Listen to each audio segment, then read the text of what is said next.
Hi and welcome back to my channel. It's Saturday the 20th of July and I'm just back from group. Right, I've had a very ordinary week this week. It's been nothing out of the ordinary, there's been no dramas, just ticked along nicely. But a couple of days I was absolutely knackered and just did not go out walking. I think I've been doing too much and it caught up with me. So I've had quite a lazy week in some ways, but a very enjoyable week. Right, last Saturday I won the raffle at group and the night before I had a win on the European, is it the European lottery? Right, don't get excited, it wasn't very much. Let me tell you about this. In 1994 when the National Lottery first started, on the first week we went across to some neighbours in the evenings and there was me, my husband, and my friend and her husband, and we decided we'd buy a lottery ticket each because it was the first night of the lottery, and if we won, if the girl won, we'd share with the girl, if the guy won, they'd share with the guy. And we did. We won £116, which was £58 each, and I've never forgotten it. But I've never bought a lottery ticket since. I'm not a lottery type person, I'm not a gambler in any sense of the word. I only buy a raffle ticket at group because it's I buy pounds worth, it's the done thing. Everybody does it and the money goes into a social fund. So after 25 years, I just was standing in the queue at the post office waiting to pay for something, and the guy in front of me said, "Can I have a lottery ticket for tonight?" And I said, "Can I have a lottery ticket for tonight?" I don't know if it was £2 or £2.50, but I won the grand total of £2.70. So yeah, made a bit of profit. More interesting than getting in the bank these days, eh? But the reason I'm mentioning this is not because there's anything secret about how I attracted these things to me, or if there's anything special about gambling and stuff, because as I say, I'm not a gambler. The reason I'm mentioning them is because it reminded me you've got to be in it to win it. And it doesn't matter whether that's the lottery or a raffle or the Slimming World Plan. You've got to be in it to win it. And for a few weeks I haven't really been 100% in it, and I paid for it, didn't I, because I gained a stone in 8 weeks. But I feel like now I'm back in it. But the nice thing about being back in it is I've got a new love for it, and I'm loving the food I'm eating. What I'm trying to tell myself every week is there's no such thing as Slimming World food, it's just food. Focus on the food you enjoy that you can have freely on plan. Fill up on free food, because that's what Slimming World are telling us to do. Focus on free foods. And I'm doing that and it's working. And I'll give you my results later on. They're not hugely exciting, but they're positive. Right. Something I learned at group a couple of weeks ago and meant to mention was about hi-fi bars. The old dark chocolate mint hi-fi bar is coming back, but this time it's going to be gluten-free, which is a positive because we've got some celiacs and some gluten-free people in our group, so that's good for them. But the lady who was standing in for Naomi when she was on holiday asked the question, why is it sometimes better to have one hi-fi bar? Or why does Slimming World give you the choice, 1 or 2 hi-fi bars? Somebody immediately responded and said because 1 is speed as opposed to 2. And she said, yeah, you can look at it that way, but the other thing is 1 is enough fibre. So we're actually giving healthy extra choices, the B choices, for fibre. And if they're looking at your daily fibre intake and what is recommended for the NHS and the government, etc., etc., 1 hi-fi bar is enough fibre. So that's why they say 1 or 2 hi-fi bars as a healthy extra B choice. I didn't realise that. I thought the lady who said about 1 being speed was spot on, and that is true, but you don't always have to have 2. I mean, I used to because I was greedy, but I don't have them all now, so it's irrelevant. But it is nice to know that they are bringing some in that are gluten-free, especially when you live in a household where you've got gluten-free people. You get to recognise the problems that some people have with their food over and above the problems that I have, as in, should I eat this chocolate cake or shouldn't I? You know, I sit with a lady who's a celiac. She doesn't have the same choices as me. And one of the things that was highlighted today was literally that that if you're a celiac, the B choices in the books are quite limited. So Naomi recommended she went on the website and actually put in the fact that she's a celiac and got all relevant help. And there is help apparently on there if you're dairy-free, celiac, if you've got Crohn's disease, if you're diabetic, there is extra help on the website. Something Joe and I have been talking about this week while we've been walking. We had a couple of nice long walks. One of them was in the rain yesterday. And my consultant, her husband, said, we passed you, we were on the tram. You looked like you were getting wet, but you were enjoying it. And we were enjoying it, we were enjoying the walk. But while we've been walking, we've been talking about the topic of eating, shall I say, eating the right amount of food for the right amount of activity in your life. Now, Joe and I live in the same house, but we're very different people.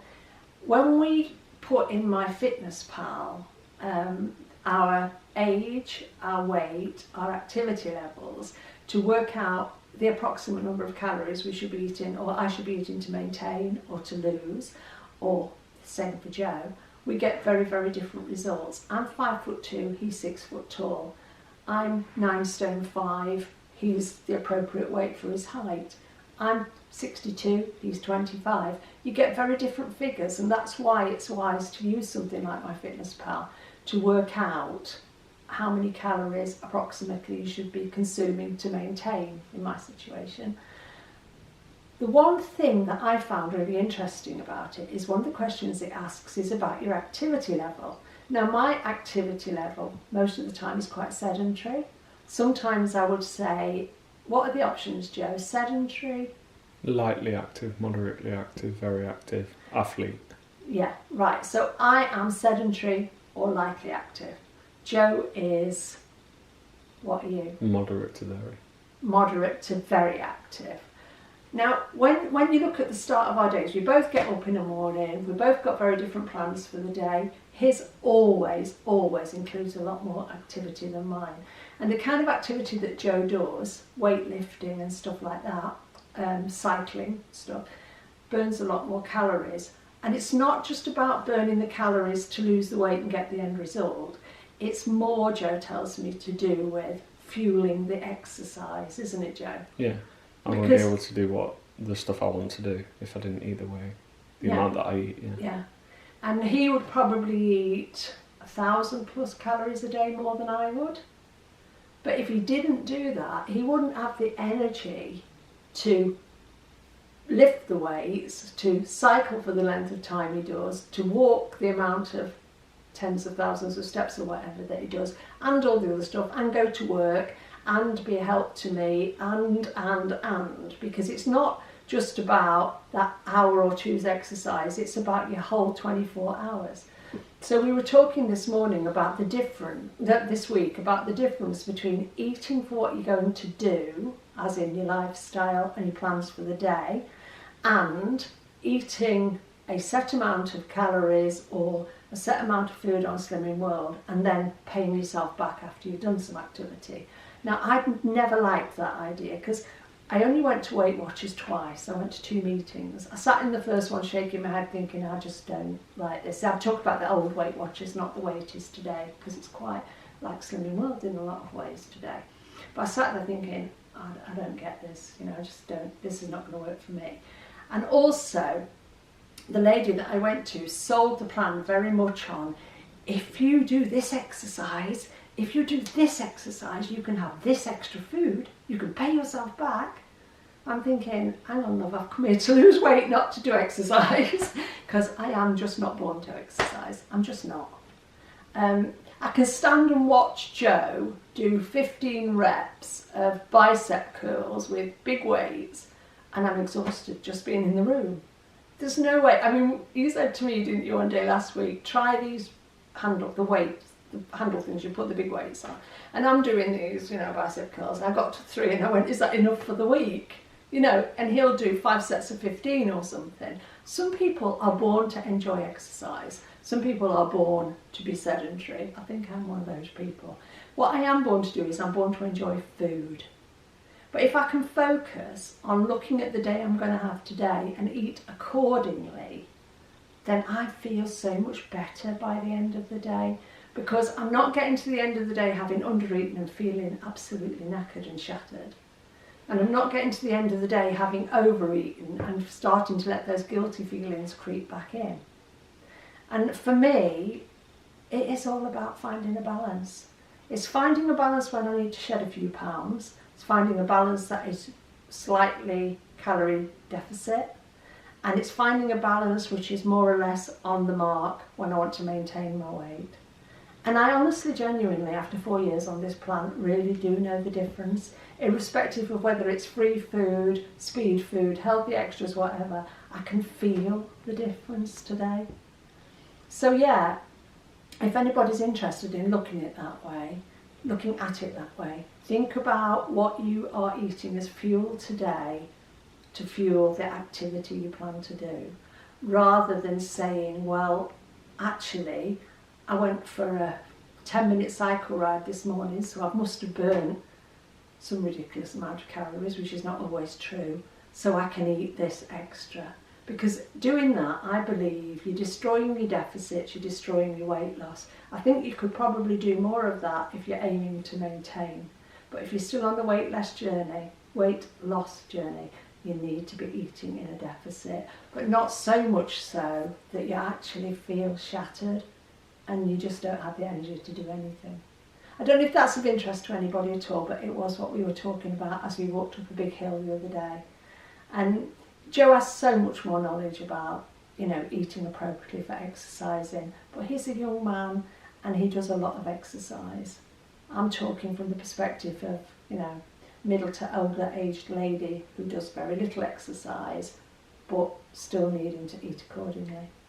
So I eat for my sedentary to light activity lifestyle, and Joe eats for his moderate to high activity lifestyle. And if he keeps doing it the way he's doing it, he'll be eating for the athletic one before too long.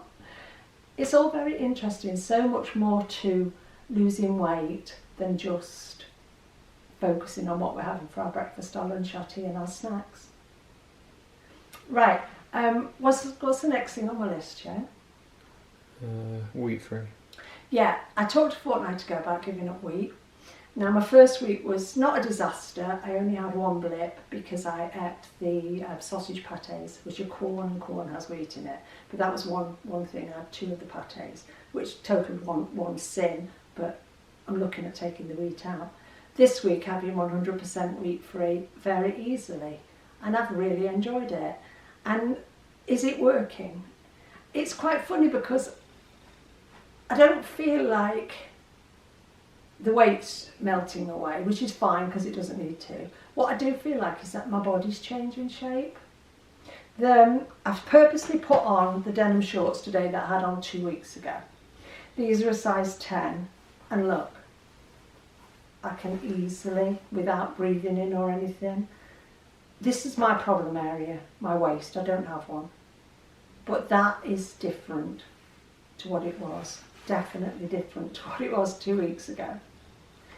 And I've always had this bump here, and it's always been quite solid. It's what I call my little pot belly. It's softening up, but it's changing. It feels almost like it's changing from the inside and pulling in rather than melting away from the outside, which is what I've always been hoping for. I once tried to do a sit-up, in the hope that that would cure it. Just one sit-up, that's why I couldn't do one, so it never worked. But I do feel like that area there is starting to pull in from the inside. Whether it's because I'm wheat-free, but when I read the book it did say this would happen, so I shouldn't doubt it, should I? And I feel fine, I feel really good, and I'm not missing wheat. So that's a bonus. Next thing on the list? Turtle on. Turtle on. A couple of weeks ago, and maybe last week, I was talking about the channel of a lady from, I think she lives in the Cape Cod, Massachusetts area of America. She's a lady called Sarah. She's about 68. She is carnivore, carnivish, keto, all of those things that I respect but don't understand. Now, when I'm going to recommend a video of hers that went up yesterday, I'm not recommending it because of what she eats, because we all find our own food plan. and I would never knock anybody else's. You've got to find what works for you. This lady has found what works for her. And she seems to be quite an active lady, and she's a slim lady and all of these things. But why I like to listen to her, and it was a lady called Ingrid on my channel who recommended her. She has a background in, she's a recovering alcoholic, she has a background in 12-step programs, AA, OA. She's talked about them in different videos. But I like the way she talks the talk and also walks the walk.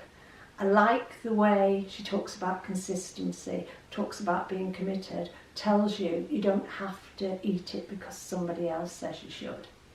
You know, she's got a maturity and a life experience that has led her to a place, and I guess it's an age-related thing, because I've got more of it now than I had in my 20s, 30s and 40s, where it's okay to say no to people. So when your best friend's saying to you, oh, come on, we're out for a cup of coffee, have a piece of cake, you're slimmer now, it's not going to hurt you. I mean, this happens regularly to me when I'm out with friends. I've come to the conclusion that some of my friends are just being genuinely lovely and they want to buy me a slice of cake. But I've come to the conclusion that other friends want me to eat a slice of cake so they can justify having one. You know? Because they don't, I have no problem if I'm out with 3 friends and they each have a piece of cake and I'll have my cup of coffee. I don't want the cake, I'm fine. And some of my friends don't even bother asking anymore because they know that when we put the order in, if I want a piece of cake, I'll ask for one, or a biscuit, or whatever. But it's that being adult enough, I think it is, to say no thank you and not have to explain or have to justify yourself. And the reason I'm focusing on this particular video of Sarah's yesterday, because I watched it while I was eating my breakfast, and I found a lot of really sound stuff in there. Now, I'm not saying go and eat OMAD like Sarah does. I'm not saying being carnivore, be carnivish, be keto. If you are those things, then you're already, you know, in the place you want to be. I'm a slimming worlder through and through. That's the only plan I ever encourage anybody to take up because it's the only one I know. And it's the only one I know that works. It doesn't mean the other plans don't work. I just don't know enough about them to say I would recommend this. But the actual video is on the channel of Sarah Pearls of Wisdom, and it's called Turtle On. And I think the title spoke to me firstly because way back I did a video which was called The Tortoise and the Hare. And I really do believe that the tortoise always wins the race because it's the slowness, it's the steadiness, it's the consistency, it's the repetitiveness, it's the lifestyle change that got me to where I am today. Now, it doesn't mean I don't fall off the wagon. I do, I'm a human. But I'm far more likely to stay in the shape I'm in today rather than go back to being the 22 stone I used to be because I've learned about these things. And I just found yesterday's video from Sarah really encouraging. As I said, I focus on the tortoise and the hare. She lives on the coast where they have turtles. She talks about her turtles. But for me, I guess I would make a far better turtle or tortoise than a hare. I'm just not built to be dashing around, being speedy, being super hyperactive and all those things, and being on plan, off plan, on plan, off plan, because that's how I see the hare. He dashes from one place to another.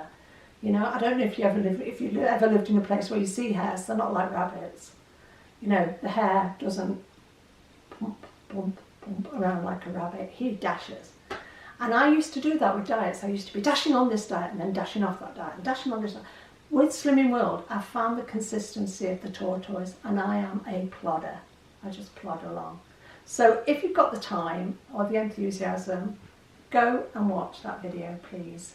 And, you know, give Sarah a message or something of support, because we may not be eating the same way that she does, but the actual lifestyle and changing habits and being consistent and all of those things is the same for us, whatever we're eating, or however many times a day, or however many hours a day we choose to eat. The basic principles to changing lifestyles are the same.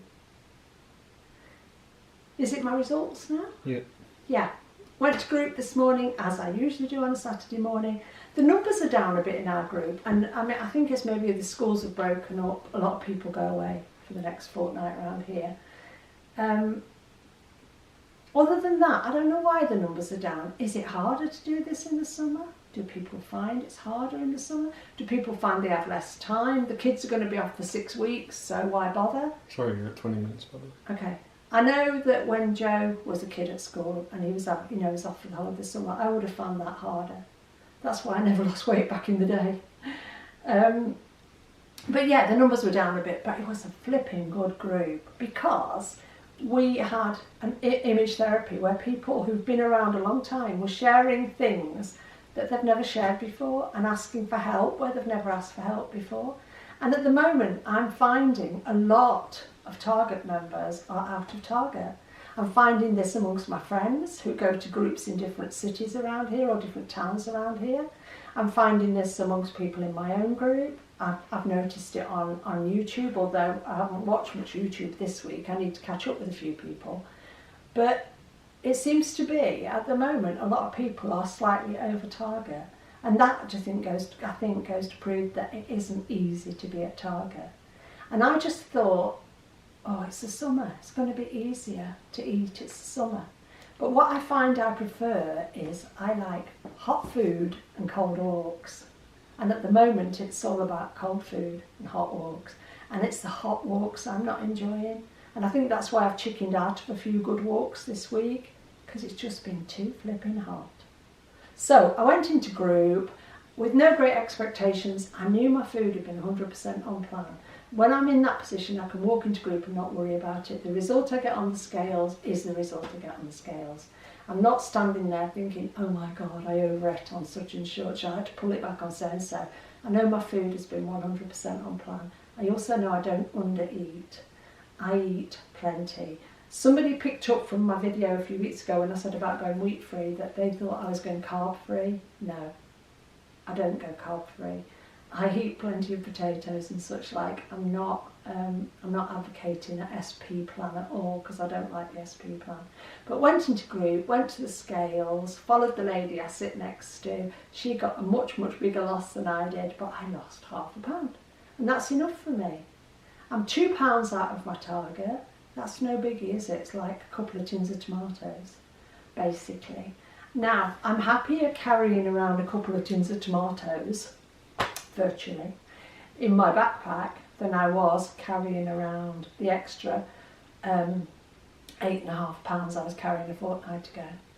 And sometimes I've thought, when I'm tempted to let my weight slide up, I might literally get Joe's backpack and put, say, £10 of weight in it, some of his weights, and actually go for a walk around the block with him and carry that, because my God, I don't think I'd like it.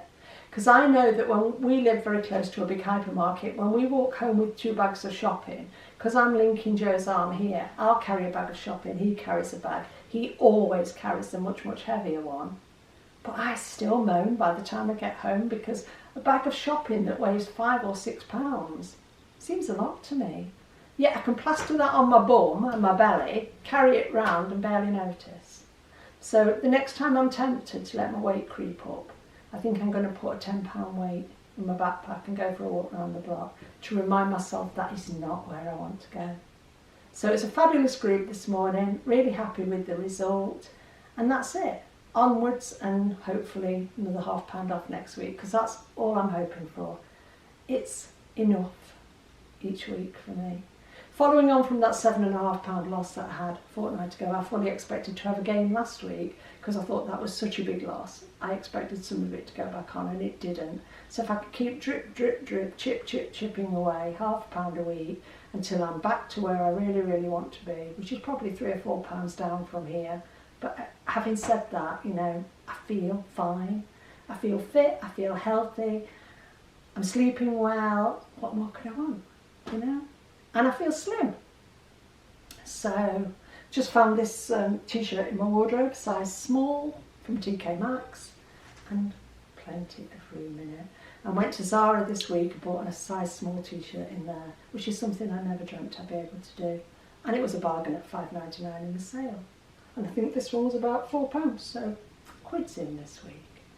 Have a good week, everybody. We'll be back next week. Remember, it works if you work it. It won't if you don't.